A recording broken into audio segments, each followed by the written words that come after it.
Soothing story time.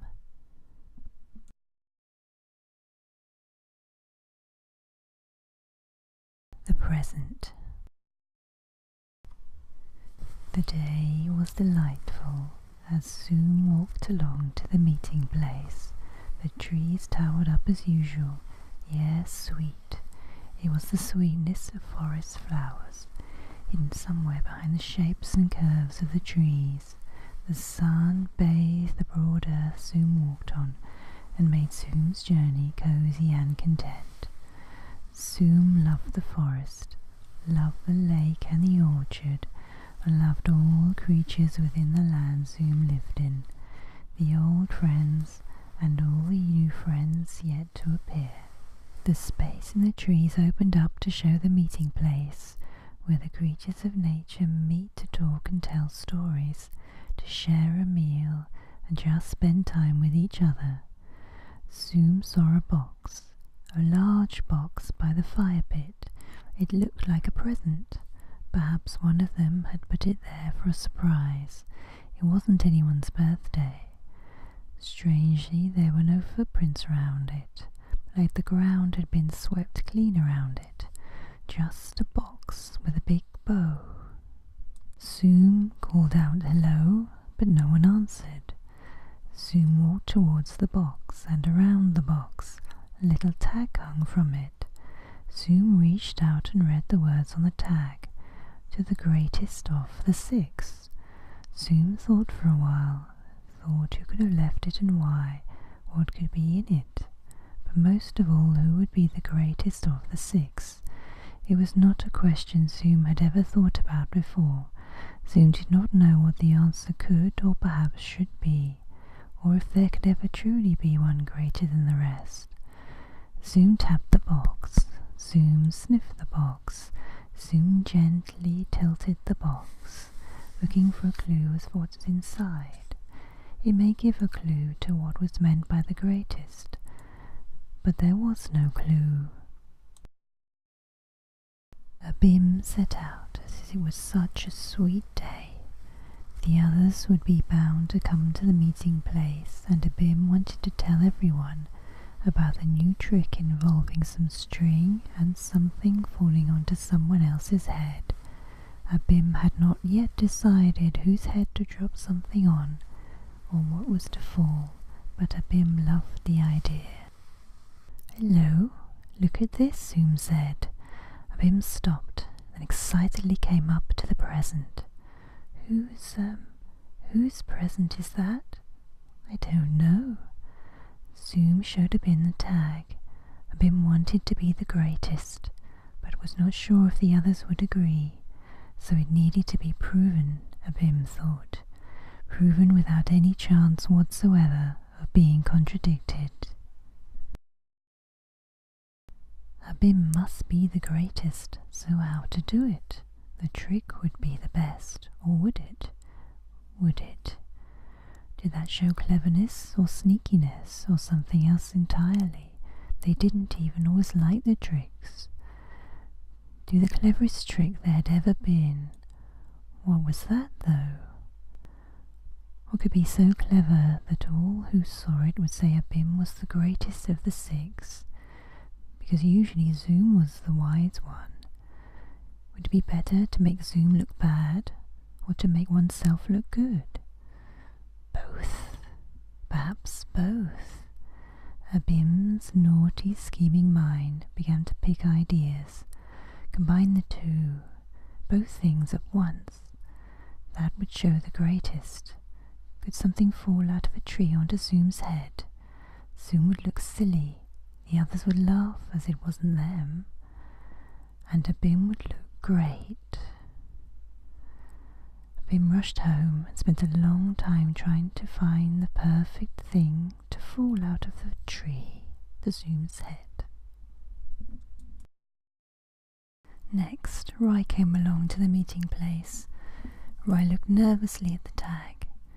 The greatest was a lot to ask for. Who would ask for that? Why would they ask for that? Rai didn't really know what they meant. for considered it unlikely that they would be thinking of Rai as the greatest of anything.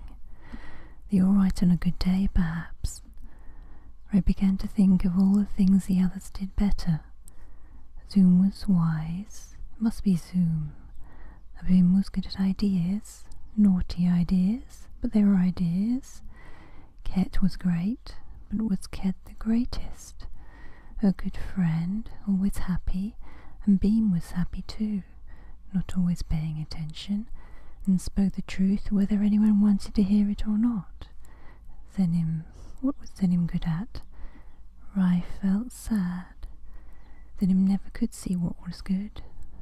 Zenim was kind when able to leave the hut, very gentle, a good friend. Rai felt a rush of anger, as no one would think Zenim was great. Next came Beam. Beam was in the mood for a chat. Not about anything in particular, just a chat, maybe a roast vegetable. Beam looked at the tag. The greatest. The greatest what? The greatest in size? The most fun? Beam began to ponder what the greatest could mean. It occurred to Beam that it would depend on the person who sent it. Whatever they thought was a great thing. Was any of them famous for something? Beam couldn't think of any of them being well known. Beam was always playing tricks, but not so much that people came to visit to see the great trickster, as much as Abim would like them to. It went wrong too often, so that left confusion. The gift giver must have a favourite. Were they in love with someone? Was it that kind of present, or a different kind? Admiration? Just a good heart? A good person feeling kind, who hadn't realised the person didn't know what was so great? What had any of them done lately? Same kind of thing they usually did. That was no help. Ket was next to look at the tag. Ket felt very happy seeing the tag. Someone had been kind, and thought one of the 6 was great. Ket didn't pick anyone for it to be. Ket thought everyone would qualify. Then it occurred to Ket that only one would qualify, and this made Ket a little sad. What if someone thought it was for them, and then it turned out not to be, or that the other people were the greatest, and they weren't?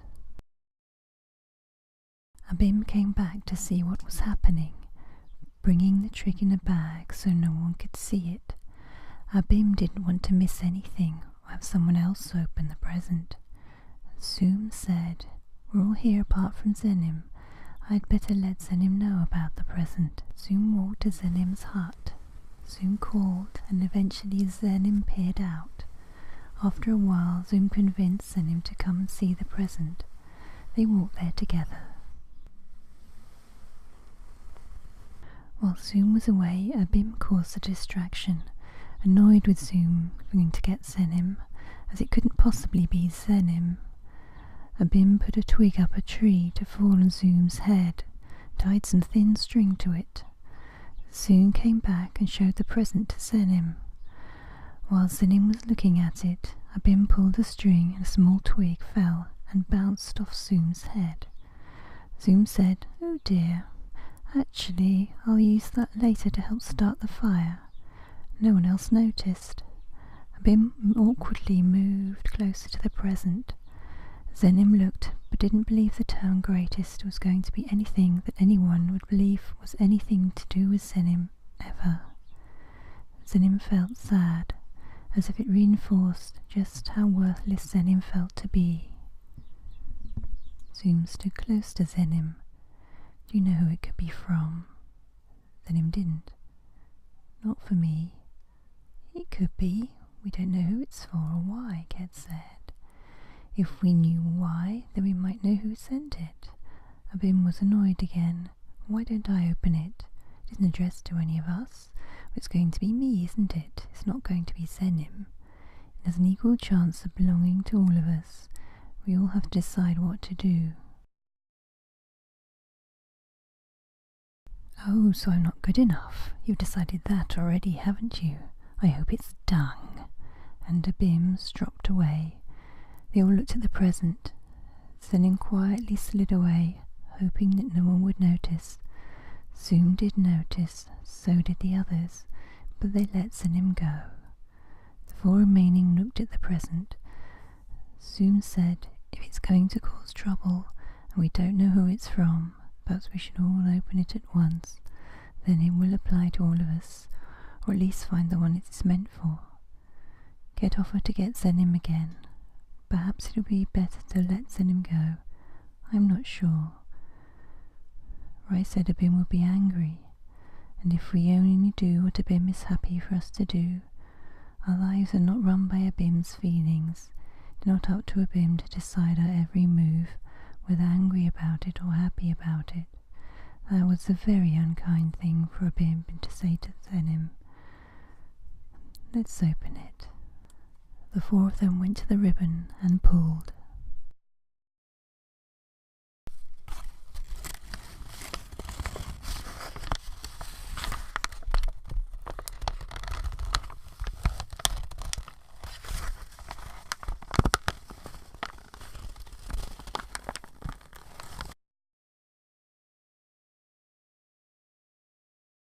Then there was a box.